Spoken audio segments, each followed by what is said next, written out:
I remember the night it all began, child. I had gone to visit your father's house, carrying a basket of fresh bread I had baked with my trembling hands. The lights were on, laughter spilled from the dining room, but when I stepped through the door, the laughter stopped.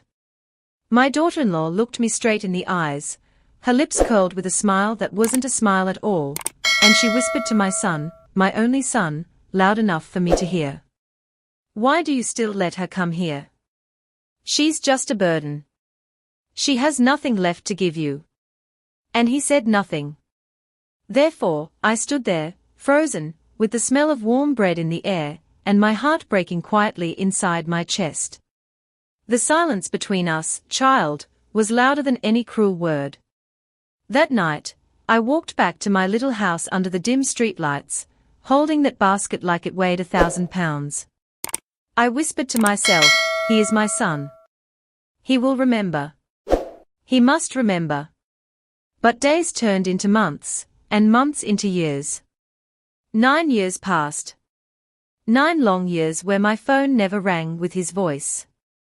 9 long years where holidays came and went, birthdays arrived and vanished, and I sat alone, waiting for a knock on the door that never came. But you must know this, child, I was not always this bent, frail woman you see in front of you. No. I was once strong, once fierce, once alive with the fire of survival.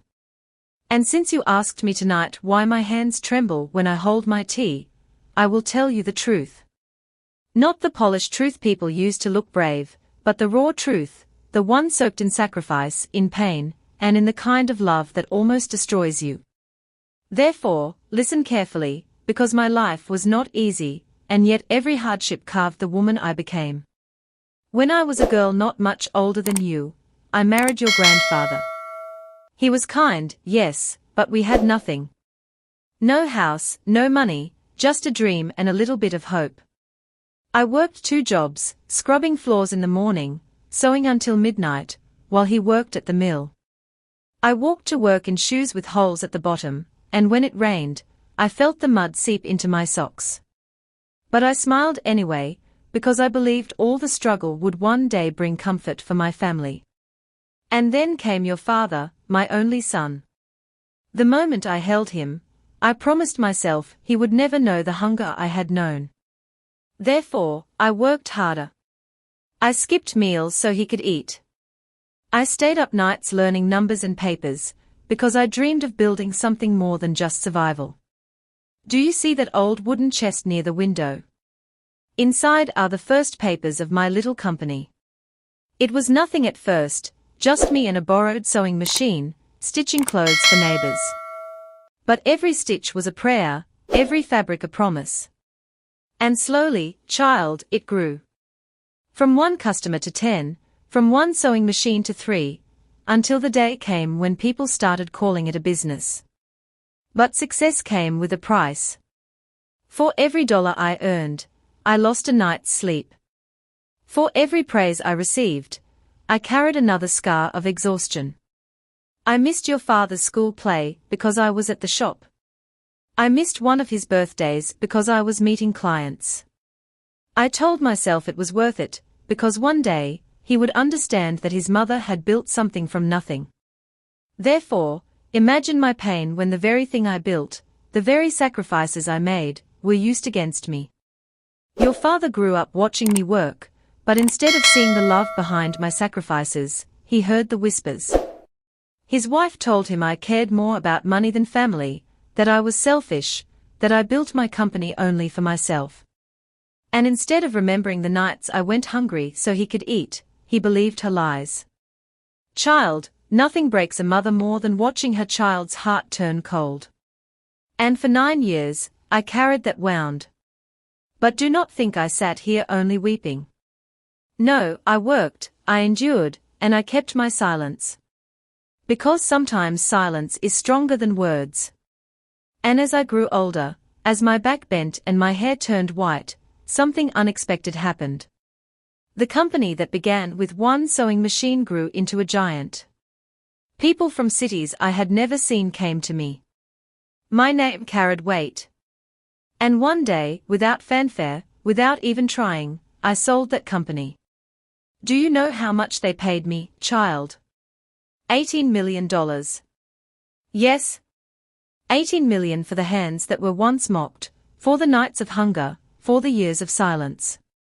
But at that very moment, I remembered that night in your father's house, when my daughter-in-law whispered, "She has nothing left to give you." And I smiled. Therefore, you must understand, this story is not only about pain. It is about patience, about how time reveals the truth. It is about how a woman cast aside can rise higher than those who trampled her. But the story is not finished. No, child.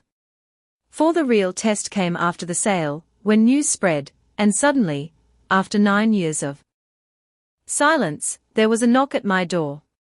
Child, I still remember the sound of that knock.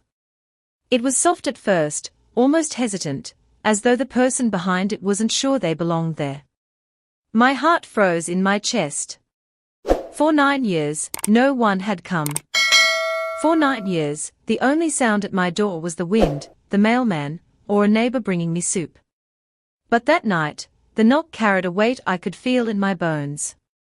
Therefore, I rose from my chair slowly, each step heavy, as if I were walking toward my own past. I opened the door, and there he was, my son. Your father. His face was older now, lined not with wisdom, but with the kind of stress that comes from listening to the wrong voices. His hair had grayed at the temples, and yet when I looked at him, all I could see was the boy I once held against my chest, the boy who once clung to me when thunder shook the windows. And beside him stood his wife.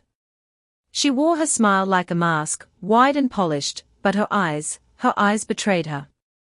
They were sharp, calculating, watching me, as if measuring the space between us. "Mom," he said, his voice trembling just slightly. "It's been too long. Too long. Too long." The word stung, but I did not let my face show it. I simply nodded and said, "Yes. 9 years is a very long time." Therefore, I let them in. The air felt heavy as they crossed the threshold. My little home, humble and warm, suddenly felt too small to contain all the silence that followed us to the table. They began with small words. Questions about my health, about the weather, about whether I was lonely here. But I knew, child. I could feel it. Their words were not questions born of care, but of something else. Finally, my daughter-in-law leaned forward, her voice sweetened with false concern. "We heard about the sale," she said. 18 million. Mom, that is such a blessing. God has been so good to you. And of course, family is everything. We should be close again, don't you think? Her words cut deeper than knives. Because where were these thoughts of family when I sat alone at Christmas? Where were they when my birthday passed in silence, when the world forgot me except for the ticking of the clock? But I remained calm. I sipped my tea, though my hands trembled slightly. "Family is indeed everything," I answered, my voice steady. "But sometimes, family forgets." Your father lowered his eyes then, as though my words struck something inside him. But his wife did not flinch. She pressed on, leaning closer. "Well, the past is the past. We can make things right now. You've worked so hard all your life, Mom. You deserve rest. You deserve support. Let us help you manage everything. The money, the property, all the responsibilities. It's too much for one person. Child, do you see?" Her mask slipped then. What she truly wanted was clear as daylight. It was not about me. It was about what I now held. Therefore, I smiled. Not with bitterness, not with anger, but with a quiet fire that came from years of wounds finally closing. "I appreciate your concern," I said softly. "But I carried this burden alone for decades. I sewed until my fingers bled, I scrubbed floors until my back ached, I starved so that my son could eat. And no one came to say, 'Let me help you manage.' I was alone then. And I can manage now. The silence that followed was deafening. Your father's lips parted as though he wanted to speak, but no words came. His wife's smile stiffened, her eyes narrowing, but she quickly masked it again. And then I leaned back in my chair, folded my hands, and said, "Tell me something, both of you. Where were you when I knocked on your door 9 years ago? Where were you when I sat on Christmas with no one to share my table? Where were you when I heard my own son agree with the words, 'She has nothing left to give'? Where were you then?" The weight of those questions filled the room. My son shifted in his chair, shame flickering across his face. But his wife's lips pressed into a thin line. Therefore, I knew the truth. Forgiveness is easy to ask when there is something to gain. Child, that night, they left my house with polite smiles and promises to visit again. But I saw through them. The years of silence could not be erased by words. I had given too much, and they had given nothing but absence. So I decided then, quietly, that if they wanted to test me, if they wanted to treat me like a foolish old woman, who would bend simply because they remembered my name again, then they were about to learn who I truly was. Because I had been silent for too long. And silence, child, has a way of turning into strength. Therefore, I began to plan. Child, I told you that silence turns into strength, and strength, when tested, can become fire. That fire was burning inside me the night they left my home with their false smiles. They thought the old woman they had ignored for 9 years would fall into their arms simply because they came knocking with words dipped in honey. But I was no longer the same woman who waited for their calls. Therefore, I prepared myself for the storm I knew was coming. Within weeks, the calls began. First, it was your father, his voice unsure, asking how I was. Then, it was his wife, speaking of family dinners, reunions, birthdays. She even said, "The children miss you, Mom." Children I had not seen grow, whose voices I had not heard in 9 long years. Each call was a rope they were trying to pull me in with, not ropes of love, but ropes of greed. And then came the day they asked me directly. "Mom," my son said softly, 18 million is a lot to handle. Maybe you should let us help. We could invest it, make it grow. It could secure the family's future." But I laughed. A laugh so sharp it startled even me. "Secure the family's future?" I repeated. "Tell me, son, what future did you secure for me when I ate alone at Christmas? When I lit candles on my birthday with no one to blow them out? When your silence was my only companion? Was that securing my future?" He lowered his head then, but his wife, she pressed on. She said the words that revealed her heart in full. "You don't need all that money, Mom. You're old. What will you do with it? It's better for the younger ones to enjoy it now." Child, those words, dripping with entitlement, broke the last thread of patience I had. Therefore, I acted. I gathered the entire family. Yes, your father, his wife, their children, and even distant relatives who had long forgotten me.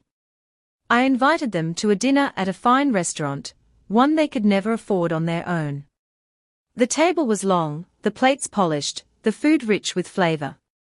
Laughter filled the air, as they believed I was ready to share my wealth. But when the plates were cleared, I stood. My old hands shook, not from weakness, but from the weight of the truth I was about to deliver. "You all came here tonight thinking this dinner was about money," I began. "And in a way, you're right. But it is not about what you will receive. It is about what you will never touch." Gasps rippled down the table. My son's eyes widened. His wife's smile froze. "I sold my company for 18 million, I continued, my voice steady. "And I have already decided where every penny will go. To charities, to orphanages, to young women starting their own businesses, to scholarships for children who remind me of myself, hungry but full of hope. Every dollar will build futures for those who know the value of sacrifice. Not a cent will go to those who abandoned me when I needed them most. The silence that followed was sharper than any blade. My son's hands trembled against the table. His wife's face turned red with anger, but she said nothing, because the truth was too heavy to fight. And then I looked at them one last time, and I said, "You turned your back on me for 9 years. You whispered that I had nothing left to give. But tonight, you see, I had more than you could imagine. And I chose to give it not to you, but to the world. That is my revenge. Not cruelty, not shouting, but choosing to bless others instead of those who cursed me." Child, I walked out of that restaurant with my head high, the night air cool against my face. Behind me, I heard no footsteps. Only silence. Therefore, understand this: revenge is not always fire and fury. Sometimes, revenge is living well, giving wisely, and leaving those who wronged you with nothing but the echo of their own choices. And the moral, my dear grandchild, is simple. Do not betray the hands that raised you, because life has a way of circling back. Love is the wealth that lasts, and respect is the inheritance that outlives gold. But greed leaves you empty-handed. Therefore, when you grow, remember my story. Carry it in your heart. And never let the words, "Why is she still alive?" or "She has nothing left to give," leave your lips about anyone. Because one day, child, those words might return to you. And that will be your burden to carry.